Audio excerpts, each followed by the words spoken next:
IMF की जो report है, इसके बारे में क्या कहेंगे? निशानदेही कर रहे हैं बैड गवर्नेंस की, करप्शन की बात कर रहे हैं कि अगर करप्शन जो है 2023-24 में ना होती तो इस जीडीपी जो था 5 से लेके 6.5 तक हो सकता था पाकिस्तान का।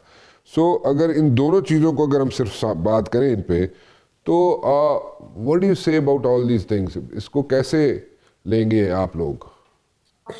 बिस्मिल्लाहिर्रहमानिर्रहीम, ये का नाबुद व इय्याका नस्तईन। देखिए जी, ये प्रॉब्लम आज से नहीं है, ये हमेशा से था। और ये प्रॉब्लम बेसिकली अगर देखा जाए तीन चीज़ों पे डिपेंड करता है। एक, जो लोग बैठे हुए हैं पावर में, जिसको हम एलीट कैप्चर कहते हैं, उसमें ये सारे आ जाते हैं। उसमें आपके जो जो बड़े बिजनेसमैन हैं, उनमें जो बड़े आपके क्या कह सकते हैं, लैंड ओनर्स है, कॉर्पोरेट सेक्टर है, उसमें आपके मुख्तलिफ मिल ओनर्स वगैरह, वो सारे हैं। और ये याद रखें, ये वो कहते हैं कि ये टोटल जो है ना, तकरीबन $17 बिलियन को ये रफली ये कैप्चर करके रखते होते हैं। और ये यूएनडीपी की वो एक रिपोर्ट में भी दिया था।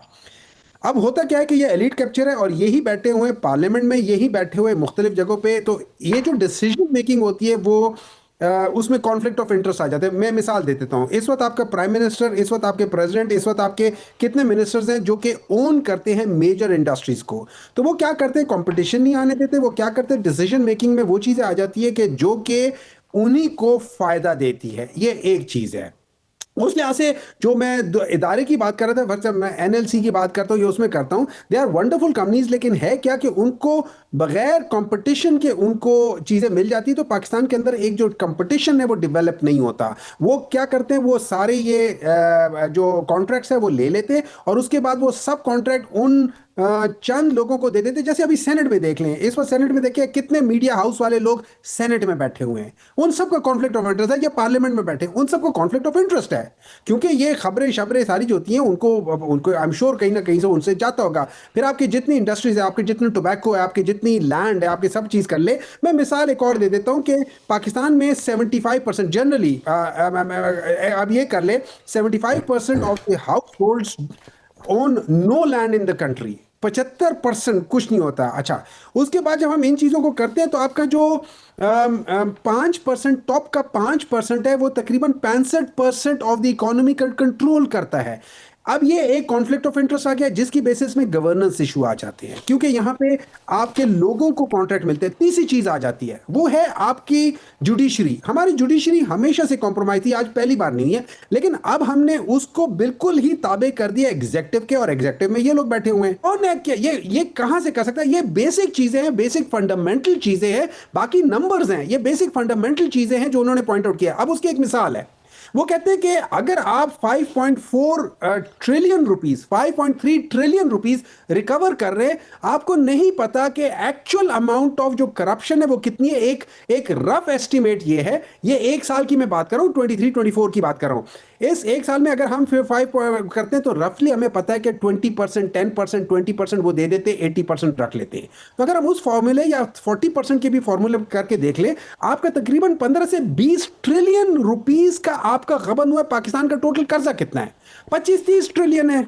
सो आपका, आप ये समझ ले, 80% या 70% ऑफ जो जो जो गबन है या जो चीजें जा रही है वो आपका एक साल में ही हो रही है। तो 2 साल में आप कितना कर लेंगे? इन 3-4 सालों में रफ एस्टिमेशन ये है कि तकरीबन 17 से 20 बिलियन डॉलर्स हम कितना कर्जा ले रहे हैं। हम लोगों ने आईएमएफ से कितना कर्जा लिया है? अच्छा 3-4 अच्छा, साल मुझे सेनेटर साहब, what's the solution to all these things? देखें, इस अब ठीक है, अब ये आप एक पार्टी से आपका ताल्लुक है, लेकिन अब आप ये कहें कि जनाब नए इलेक्शंस करवा दिए जाएं या फिर आपकी पार्टी को लेके आया जाए पावर में, तो सब चीज़ें ठीक हो जाएंगी। लेकिन आप लोग भी, जैसे देखिए, आप लोगों की, मैं ये नहीं कहूँगा कि आप लोगों ने ज़्यादा हुकूमत की, आप लोगों ने 3.5 पौने 4 साल हुकूमत की पीटीआई ने, लेकिन बाकी जो पार्टीज़ हैं उन्होंने कई कई दहाइयों से यहाँ पे लगे हुए हैं, बैठे हुए हैं।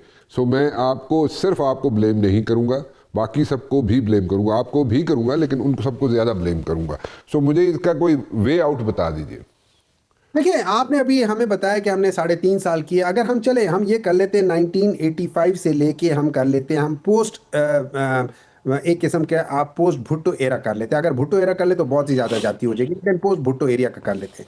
तो अगर हम इन 45-50 सालों में हम देखें, हमारा उसका बन जाता है ऑलमोस्ट अबाउट 10% भी हमारा नहीं बनता, जो हमारा टाइम पीरियड था 10% भी नहीं बनता। सो 90% जो ब्लेम जा रहा है वो उन पॉलिटिकल पार्टीज को जा रहा है, और ये वो लोग हैं कि जिनके प्राइम मिनिस्टर्स ने अपनी सीटें गंवा दी थी जस्ट बिकॉज के उनको कहा गया था कि भाई ये स्विस अकाउंट्स को आप हमें खत लिख कर देते। उन्होंने कहा मैं खत नहीं लिख कर देता क्योंकि मैंने प्रोटेक्ट करना है अपने लीडर को। तो उस लिहाज से चीजें, अच्छा इसका अब अच्छा, हल वैसे मैं आपको गुजारिश करूं, वो स्विस की आपने अकाउंट्स की बात की, तो उसमें मैंने एक इंटरव्यू किया था उस वक्त के जो अटॉर्नी जनरल थे जिनीवा के, डैनियल ज़पैली को, और उस वक्त पीपल्स पार्टी की ही हुकूमत थी। So Daniel Zapelli came on my show and said कि जनाब वो जो शोर पड़ा था, या उस वक्त की सुप्रीम कोर्ट के करता धरता जो थे, उन्होंने जो शोर डाला था, यूसुफ रज़ा गिलानी को बोला था कि ख़त लिखो नहीं तो जनाब तुम घर चले जाओगे। डैनियल ज़पैली ने मेरे शो में आके बोला था कि जनाब वो तो केस टाइम बार हो चुका है, और ऐसा ही हुआ। सो मुझे नहीं समझ आई कि उसमें मैं मुझे कोई मोहब्बत नहीं है यूसुफ रज़ा गिलानी से, या मैं ये नहीं कहूँगा कि वो उसको क्यों घर भेजा, ठीक है भेजा नहीं भेजा वो आप लोग जाने, सियासतदान जाने, लेकिन द पॉइंट इज़ कि डैनियल ज़पैली अटॉर्नी जनरल जिनीवा मेरे शो में कह रहा है कि टाइम बार हो चुका है, यूसुफ रज़ा गिलानी खत लिखे या ना लिखे, लेकिन फिर भी वो घर चला गया। सो बताए कि उसकी रियलिटी तो ये है, रियलिटी चेक तो ये है उस चीज़ का। मैं आपसे एग्री करता हूं, मेरा भी ये ख्याल था कि वो टाइम बार है। उस जमाने में यही आ रहा था कि यार ये टाइम बार है, लेकिन आप ये सोच ले, देखिए अगर टाइम बार था या नहीं था, जब आपको लिखा जा रहा है आप लिख लेते हैं टाइम बार था। ये देखिए यही तो प्रॉब्लम थी, लोगों को ख्याल था कि शायद टाइम बार नहीं है, फलाना है, उन्होंने अपनी पोजीशन की बलि चढ़ा दी। यार उस चीज को छोड़ दे, इसके सोल्यूशन पे आते हैं। ये सोल्यूशन देखिए होता है। एक बात देखें, सोल्यूशन जो है ना, जब भी आपने अगर गवर्नेंस को ठीक करनी है, जब भी आपने करप्शन को ठीक करनी है, जब भी आपने वो करना है, तो आपने वो काम करना है जो हमारे पैगंबर हुजूर सल्लल्लाहु अलैहि वसल्लम ने इरशाद फरमाया है। वो ये है कि अगर मेरी बेटी भी चोरी करेगे तो उसके हाथ कटेंगे। That means the rule of law should be for everyone. उसमें कोई बंदा उस लॉ से ऊपर ना हो, उस लॉ से बाहर ना हो, और कोई जज ऐसा ना हो कि जो उसके मतलब एक जब खलीफा वक्त आए तो वो जज उसके एहतराम में खड़ा हो जाए। ये चीज़ें नहीं होनी चाहिए। ये वो चीज़ें होती हैं जो पाकिस्तान के अंदर हमेशा से थी। उसकी वजह ये है, कहते हैं जैसे जस्टिस मुनीर का जो जो जजमेंट थी 1954 की, वो ये थी कि अगर नज़रिया ज़रूरत हो तो आप उसको एक्सेप्ट कर लो। उस नज़रिया ज़रूरत ने पाकिस्तान की जुडिशरी को जिस टेंजेंट पे डाल दिया था, उस टेंजेंट से हम कभी निकल नहीं सके, उस भंवर से हम नहीं निकल सके, बल्कि दबते जा रहे हैं। अब तो हमने क्या कर दिया, हमने कहा यार भंवर छोड़ो यार, जुडिशरी की हमें ज़रूरत ही नहीं है। हमें ऐसी जुडिशरी की ज़रूरत है कि जो मैं चाहूँ इंटरप्रिटेशन, वो आप इंटरप्रिटेशन करो।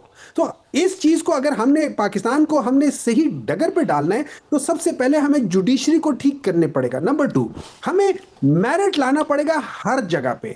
मेरिट का मतलब ये है चाहे वो पॉलिटिकल मेरिट हो, चाहे वो पोजीशंस की मेरिट हो। ये ना हो कि जब हम कोई पोजीशन अनाउंस करें तो वो हम एक शख्स को सामने रखते हुए लॉ बनाए, एक शख्स को सामने रखते हुए वो पोजीशन की जो जो TORs होते हैं वो बनाए, या उसकी रिक्वायरमेंट्स बनाए कि भाई उसका कद 5 फुट 6 इंच और इतना होना चाहिए, उसका वजन इतना। वो चीज ना हो। जब आप मेरिट ले आएंगे ना, एक बात याद रखें, मेरिट वो चीज होती है कि जो कि किसी भी चीज को ले जाती है ऊपर।